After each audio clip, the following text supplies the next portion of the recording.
उत्तर प्रदेश की राजधानी लखनऊ में है, रियल इस्टेट का ऑफिस है। और जैसे ही मैं ऑफिस में एंट्री किया, सबसे पहले मुझे गीता दिखाई दिया।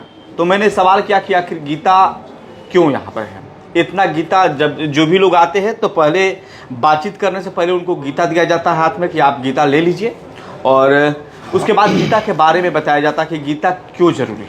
तो हमारे साथ इस कंपनी के ऑनर है रियल इस्टेट के, और इनके ऑफिस में चारों तरफ गीता रखा गया है। आखिर गीता क्यों रखा गया है, मैं ये जानना चाहता हूँ, ये गीता क्यों। जी, कंपनी का नाम है हमारे शुभारंभ इंटरप्राइजेस जी, और इसके डायरेक्टर साहब हैं प्रदीप सिंह कुशवाहा जी। तो हम लोग का जो रियल एस्टेट का काम है ये पुरसैनी में चलता है। अब जैसा आपने सवाल पूछा कि यथार्थ गीता, लगभग विगत 3 वर्षों से हम लोग ये काम, तो 2016 से हम लोग कर रहे हैं रियल एस्टेट का। तो अभी विगत 3 वर्षों से गुरु की कृपा से हमें एक आश्रम मिला, सक्तेशगढ़ में आश्रम है, और जिसके प्रणेता है स्वामी अड़गानंद जी महाराज जी। 52 साल के बाद ऐसी गीता पृथ्वी पे आई है। एक गीता तो कुरुक्षेत्र में भगवान श्री कृष्ण ने अर्जुन को सुनाई थी, उसी का ये भाष्य रूप में लिखा गया है। ये पूरा शरीर के ऊपर इसका चित्रण है। गीता तो एक ही होता है, गीता एक ही है, उसका भाष्य रूप ये मतलब है कि हमारा मन, हमारा चित्त, हमारा अहंकार, कुरुक्षेत्र क्या है, सद्बुद्धि क्या है, सद्वृत्ति क्या है, उन सारे चीज़ों का विवरण इस गीता में दिया है। तो भरोसा हम लोग भी नहीं करते थे, लेकिन जब धीरे धीरे इस यथार्थ गीता को पढ़ा गया 1 बार 2 बार 3 बार, तो इसकी अहमियत समझ में आई और जीवन नए तरीके से जीने का जो आनंद आया, फिर हमारी पूरी टीम, हम लोग इसको लग के इसका प्रचार प्रसार करने लगे। पहले हम लोगों ने इसका गीता से जुड़ा कैसे, आप इस गीता के साथ जुड़े कैसे? यानी अचानक गीता तो आ नहीं गई आपके यहाँ? नहीं, कोई ना कोई व्यक्ति दिया होगा जिसे लगा कि नहीं मैं पढ़ सकता हूँ, जान सकता हूँ। आखिर कैसे ही आया? देखिए, जुड़ाव का कारण होता है प्रारब्ध। बहुत सारे लोग घूम रहे हैं लेकिन अभी उनको गीता नहीं लगी है। कहीं ना कहीं किसी न किसी माध्यम से हम लोग, हमारी श्रद्धा जो है कहीं ना कहीं टिकी रहती है जी। पत्नी पे, परिवार पे, घर पे, देवी पे, देवता पे। तो प्रारब्ध होता है कहीं ना कहीं ले जाके गुरु से जोड़ देती है।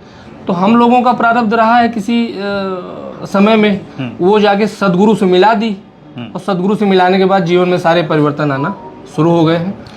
कितना परिवर्तन है? इससे पहले जब आपके पास गीता नहीं था तो उस वक्त आपकी छवि क्या था, आप क्या कर रहे थे, और जब गीता आपके पास आया तब आपका छवि क्या है, अभी आप क्या कर रहे हैं? छवि परिवर्तन कितना हुआ, मैं बहुत अच्छा सवाल आपने पूछा।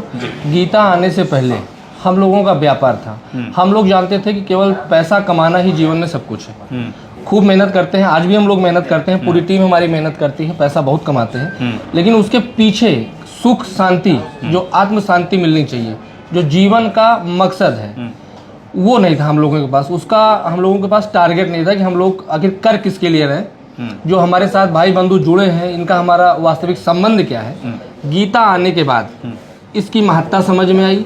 इसको प्रत्येक व्यक्ति को, बूढ़ा हो, जवान हो, विद्यार्थी हो, व्यापारी हो, किसी भी कुनबे का आदमी हो, उसको इसको अति आवश्यक है, उसको पढ़ना चाहिए। और जिसने इसको, हमारे गुरु महाराज कहते हैं कि इसकी पुनरावृत्ति जिसने 3 बार कर ली, वो जीवन में किसी भी समस्याओं से, मतलब मानव तन में जो भी समस्याएं आती हैं, तन का, मन का, धन का, जो भी समस्याएं आती हैं, उसका निराकरण उसको 100% मिलता है। आप लोग एक आश्रम बना रहे हैं जी, जो जानकारी मुझे मिला है, क्योंकि यहाँ पर मुझे लाने वाले आनंद है जी, जो बक्सर के हैं और हमारे मित्र भी हैं जी। तो उन्होंने बोला कि एक बार भैया हमारे यहाँ चलिए। तो हम लोग जमीन के सिलसिले में चले थे, हमने गीता के बारे में कुछ नहीं जाना था जी। जब मैं अचानक पहुँचा तो गीता दिखाई दिया, तो मैंने शुरू किया। आप लोग आश्रम बना रहे हैं शायद? तो नहीं, आप आए थे जमीन के सिलसिले से, माध्यम होता है। हाँ। लेकिन आनंद बाबू जो है, बहुत अच्छा रोल है इनका जी। और बहुत गुरु महाराज से बहुत श्रद्धावान व्यक्ति हैं ये जी। तो आश्रम हम लोग नहीं बना रहे, हम लोग तो ये गुरु महाराज के स्वयं की प्रेरणा है उनकी। वो मार्गदर्शन दे रहे हैं और रास्ता दिखा रहे हैं, और हम लोग व्यापार कर रहे हैं, पैसा आ रहा है। तो हम एक, जैसे देखिए, गुरु के प्रति हम क्या कर सकते हैं भाई, हम लोग परिवार के लिए कर रहे हैं, बच्चों के लिए कर रहे हैं, माँ बाप के लिए कर रहे हैं, समाज के लिए कर रहे हैं।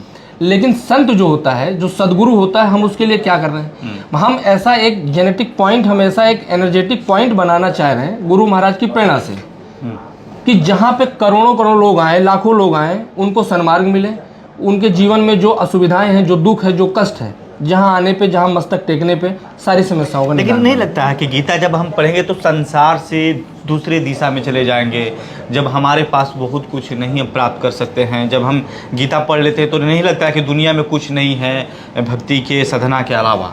जो दिख रही है दुनिया, उसके बारे में तो लोग इससे बहुत दूर हट जाएंगे ना? नहीं, ये भ्रांति है। गीता का पहला ये गीता का पहला श्लोक यही है। हर कोई यदि पढ़ता है इस चीज को और हर कोई सोचेगा कि नहीं हम गुरु जी के शरण में हम चले जाएं, तो मेरा माइंड फ्लेट जो है उस दिशा में हो जाए, तो फिर ये दुनिया रहेगी ही नहीं।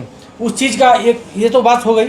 उसके अलावा मतलब कि आप लोग बोल रहे हैं कि 3 बार 4 बार इसको पढ़ना है, उसके बाद आपको समझ में आएगी। फिर इसको हम एक बार यदि हम मन से पढ़ लेते हैं तो वो समझ में आएगी या फिर नहीं आएगी। किसी भी बच्चे का किसी भी प्राइमरी लेवल के स्कूल में एडमिशन होता है, 100 बच्चे रहते हैं उसमें। 1 घंटे के लेक्चर में किसी को नोट्स बनाने की ज़रूरत होती है, बहुत लोग नोट्स नहीं बना पाते, उनको ट्यूशन भी लगाया जाता है। तो ये अपने अपने प्रारब्ध, अपना अपना जो ये चित्त है, जो अपना अपना मन है, कैचिंग पावर है, ये उसके ऊपर डिपेंड करता है। हमने इसको पहली बार 1 बार पढ़ा, उसके पहले मैं आध्यात्म से जुड़ा था, तो मुझे पहली बार में इसकी सारी व्याख्या समझ में आ गई। और दूसरी बात जो आप ये पूछ रहे हैं कि अगर सारी दुनिया इसको पढ़ने लगी तो सारे लोगों का मार्ग चेंज हो जाएगा। ये माया, मोह, लोभ, काम, क्रोध जो भी है हर चीज से खत्म हो जाएगा। कोई मतलब कि कोई काम नहीं करेगा कि चलो भाई हम भक्ति कर रहे हैं, भगवान हमको दर्शन दे देंगे, हम उनके शरण में चले जाएंगे। ये सब किसी का मन में यही होगा ना, यदि हम गीता को पढ़ते हैं, उस चीज को समझते हैं कि नहीं डायरेक्ट भगवान का दर्शन हमको हो रहा है, उस चीज को हमको समझ। नहीं, ये थोड़ा सा भ्रांतियां हैं समाज में। ये जो गीता है, ये कर्म क्षेत्रे कुरुक्षेत्रे अर्जुना युद्धस्वा, मतलब